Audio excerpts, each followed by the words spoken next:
Hi everyone, I'm back today with one of my favourite Heaven and Earth projects. This one is called Riverwalk Charm and it's one of my favourite pieces. It's fairly big, it's a regular, and I'm working on the top left corner of this particular design. So I've managed to do, I think it's about 3 or 4 pages so far, and I've hit about just under 10%. So really getting there actually. I've been on the go with this one for about a year now. It's been on and off as I've been doing other projects. But the funny thing is, I decided at the last minute to do something called Monogamous May, and that means that I would just be sticking to the one design for the most of May. The funny thing about it is that I decided this in the middle of May, so it's only kind of accurate for the last part of the month. So for the last 2 weeks of May, we are talking about sticking to one particular pattern, and I chose this one because I wanted to get a little further ahead. What do I love about this pattern? I love the colours, I love the Mediterranean feel, the way the sun hits the buildings and the trees. So I'm going to be working on this little bit down here, then I'm coming down in columns. So stick around and stitch with me, and we can have a chat whilst I do my stitching. And you can let me know in the comments what you're working on or what you've been working on this week, and how do you feel about it? How are you getting on with your projects? It's interesting for me to know if you're sticking to one particular project or if you've decided to do more than one at a time. I am clearly indecisive about which one I want to be doing, so I end up just picking out the one I'm in the mood for. And funnily enough, I have really been in the mood for this particular design recently. I'm really enjoying the colours and the reds, the greens and the browns. It's probably because we're coming into the summer now.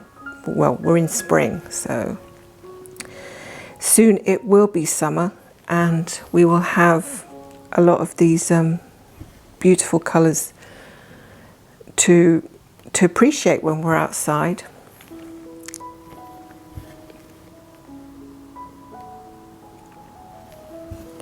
There is certainly a lot of blooming flowers now, and the trees are looking utterly gorgeous. So I predict that this pattern, this particular cross stitch, is not going to be finished for a while. And for a while, I'm probably talking a couple of years, even if I was to work on it every single day. So even thinking about finishing is probably not a good idea, but more setting little goals and feeling, you know, accomplished when you do achieve those small goals. And I like to work in little squares, which does help me to bring some of that accomplishment, because otherwise you just feel like you're going on endlessly and that you're never getting anywhere. So if you set yourself smaller goals, you'll actually feel like you're getting somewhere. So for me this time, it's a lot about reaching that 10% mark. I think once you get to the 10%, you start to feel like it's really coming together. So normally what I have been doing is working in rows, and I've been sort of doing one stitch after each other, working in rows back and forth. But now I've kind of decided to try doing cross country within that little square, and it's really working for me. And I'm parking on the square below, so it's giving me a little bit more flexibility in terms of not having to thread my needle so much.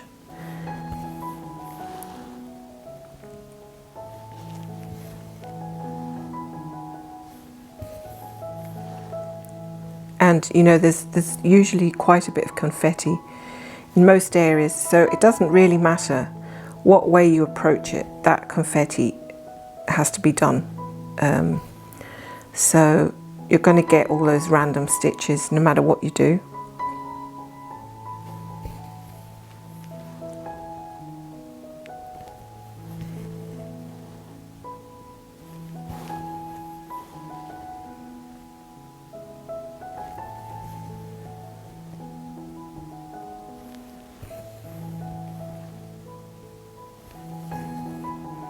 So how has everybody's week gone?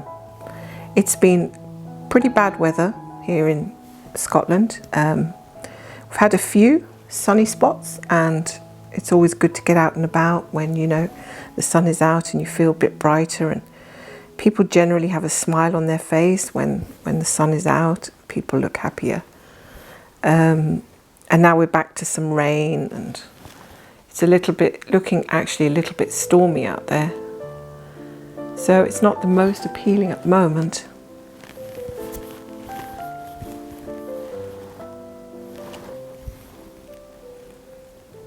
I'm really hoping it clears up, because I'd really like to sort of get out over the weekend and not feel like I have to be carrying umbrellas and raincoats and stuff like that. It can be the kind of thing that kind of, you know, drags you down, kind of puts you off.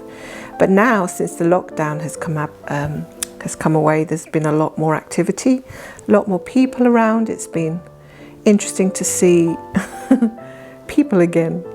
I know that's a funny thing to say, but you know, everybody's just been kind of shielding and staying home as much as possible. It's like the world's coming back to life.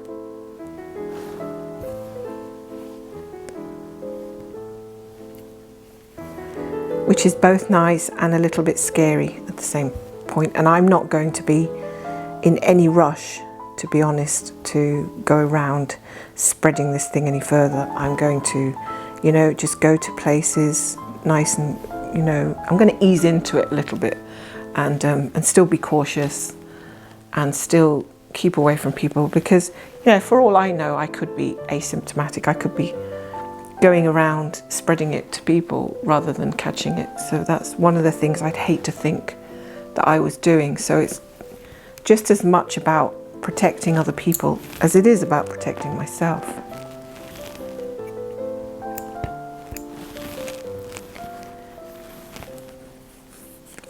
I mean, the last thing you want is to feel that you've caused somebody any harm.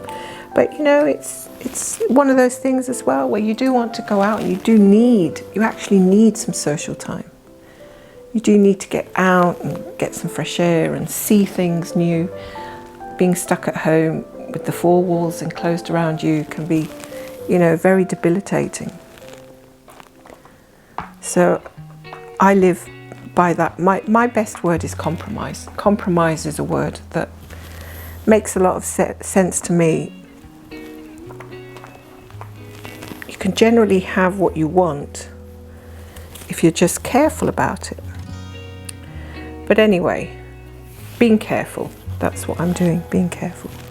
Because I don't want to get sick, and I don't want to be stuck at home again. So I'm going to enjoy things in little increments. Like, I really enjoyed just sitting down with my husband.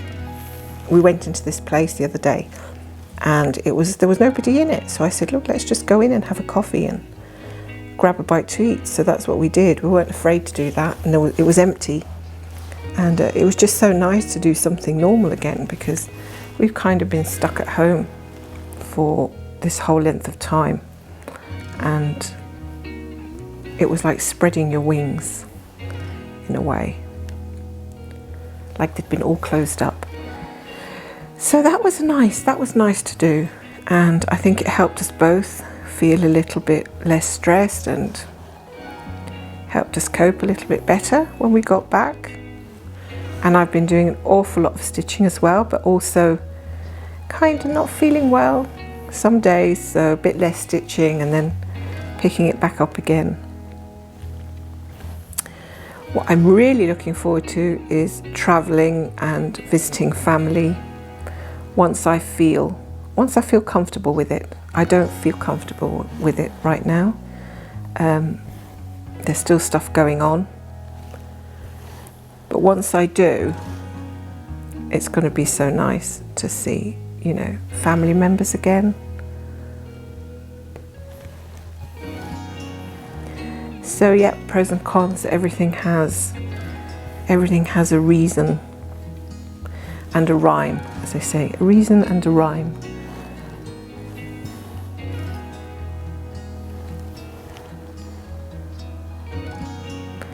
This is a nice square here because I've had 3 main colours going on in this particular block, and it's been a lot easier than some of the other blocks.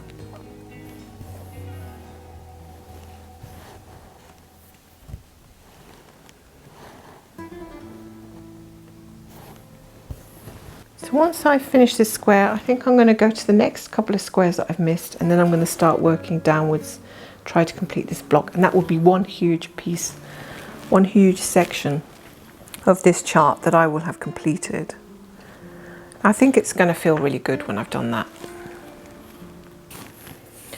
And the thing with trying this monogamous May thing, I don't know where I'd seen that term. I think someone mentioned it somewhere, it might have been on Instagram.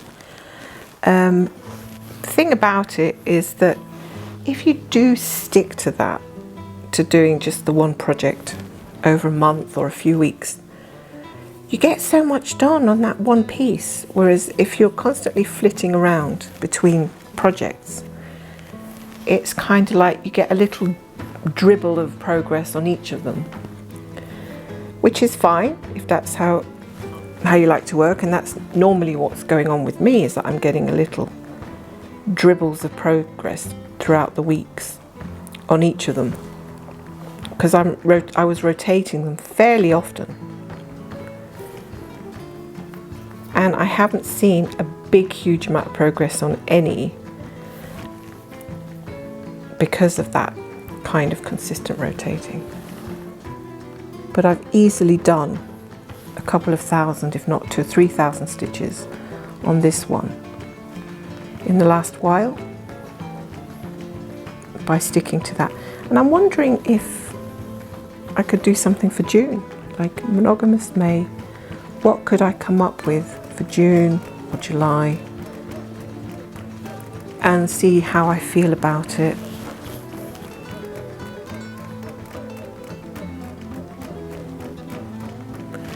Not that it has to rhyme like monogamous May, but maybe for instance in June you could say, I'm going to work on this one for 1 week, that project for the 2nd week, that project for the 3rd week, or I don't know, just some kind of thing that you could come up with.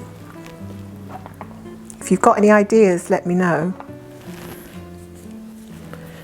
So there's really not much in terms of update or news. Everything's been going along fairly slowly. My son got back to school and he seems to be doing okay in school. He's now in the secondary school, which was kind of really scary for him at first, but he's kind of got used to it, and he's a very kind of shy child. He's not particularly outspoken or very, very clever, but he just likes his own company.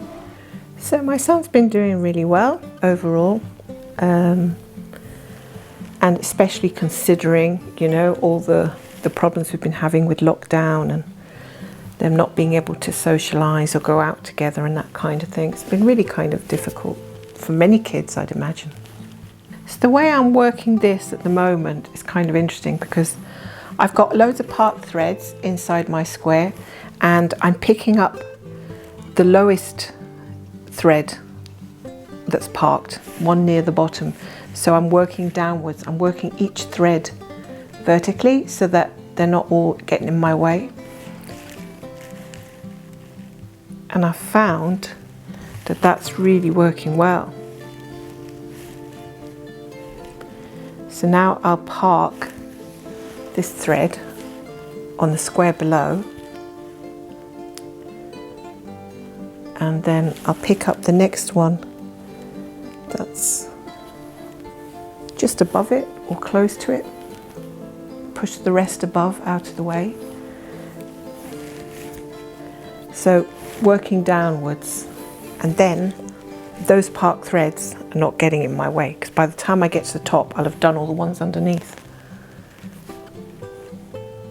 So if you find the threads are getting in your way, you could maybe try and have a go at that. Could work for you. If you like parking and you like cross country, that's kind of like a compromise. So you've got a bit of parking, a bit of cross country inside your little square. There are probably lots of different ways that you can do this. Of course, there's no right way and there's no wrong way. There's just your way. And that's how you should go about it, really.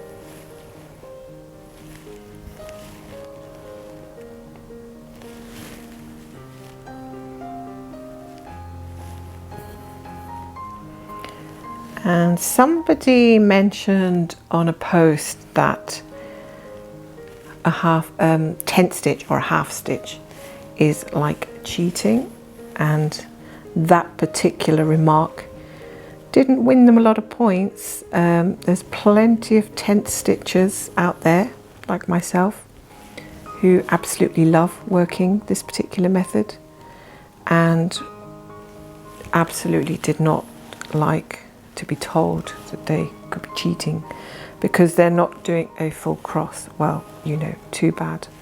I don't think that there is such a thing as cheating in embroidery. I think you just do whatever the hell you want to do, and everybody else can just, you know, get lost basically, because you stitch your preference whatever way you want to, and that is the end of it.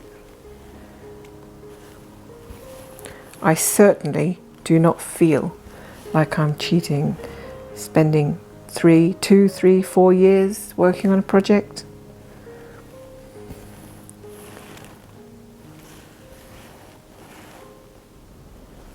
I do like full crosses too. I do full crosses on plenty of my projects. It's not that I don't like full crosses.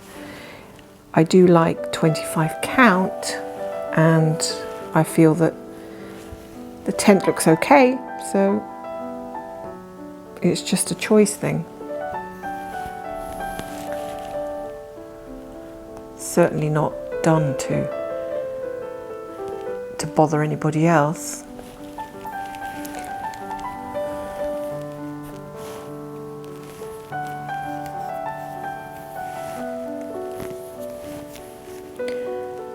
And as I sit here stitching, the weather is getting worse and worse. It's going to end up probably in a full-blown storm, so I suppose you'd call this a summer storm of sorts.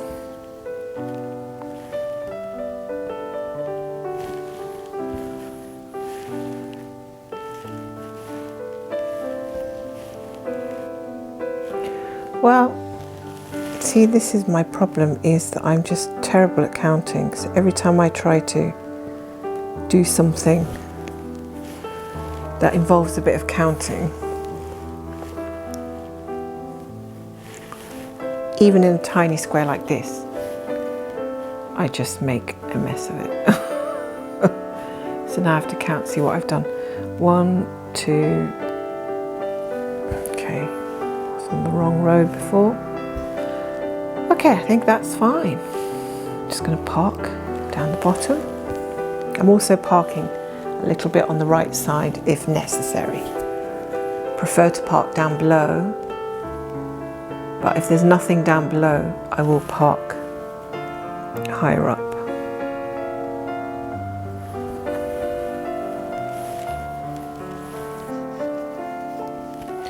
So there are many, many ways to do this full coverage, and it might take a little while to find the way that suits you the best, but trust me, eventually you will.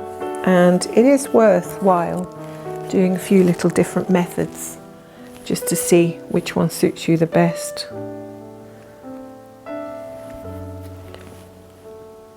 And what's peeking through here is a lovely signpost, which I've been looking forward to seeing for a while now. So once I start moving down this way, that's going to start coming into view, and I think it's going to look gorgeous. So it's really cool the way you can have all your threads pushed out of the way in different directions. See, the good thing about using the threads going from the bottom up in terms of picking up these park threads is that if you're using, wherever you've parked, you don't need to stitch above that, so you're not going to get in these these ones are not going to get in the way. The ones above aren't going to get in the way because you'll always be working downwards. So if you start with the ones at the bottom, you'll always be working in a downwards fashion, so these ones aren't going to get tangled up. So you can clearly see what you're doing. I think that works really well. As long as you count correctly, which is something I don't always do. And I have made a couple of little mistakes somewhere up in the trees, up in this area. I've miscounted, but I really don't mind in places which have like all that confetti that's brown, green, because it's not going to make a huge difference. You're not going to see it.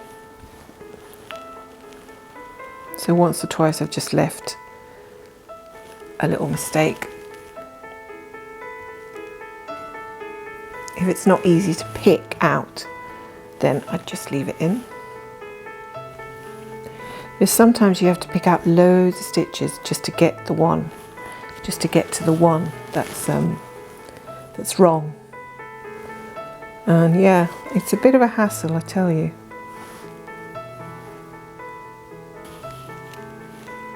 Just filling in a few little gaps now, which are some of those little confettis.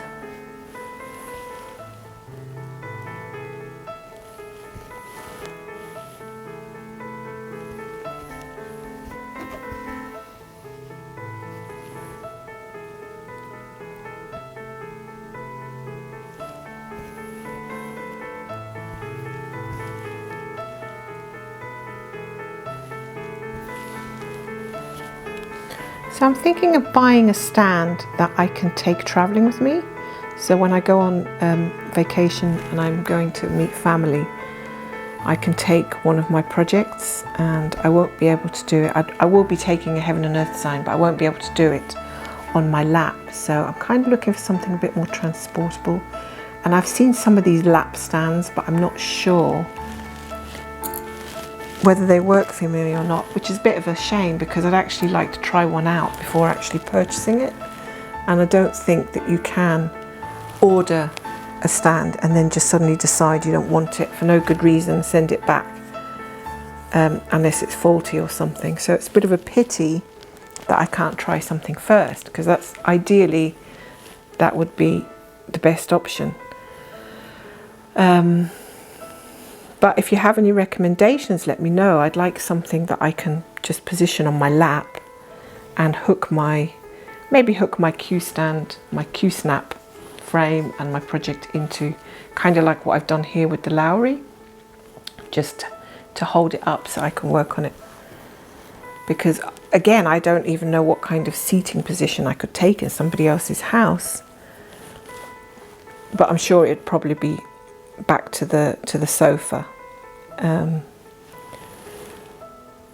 But I don't intend on taking the Lowry with me. It's far too bulky for me to take. So yeah, if you've got any recommendations, or if you're using lap stand, and you can let me know, I'd love to hear. So that's my stitching session finished for the moment. Thanks for joining me as always, and I hope you have a fantastic weekend. Hope the weather's lovely for you and that you get lots of happy stitching hours.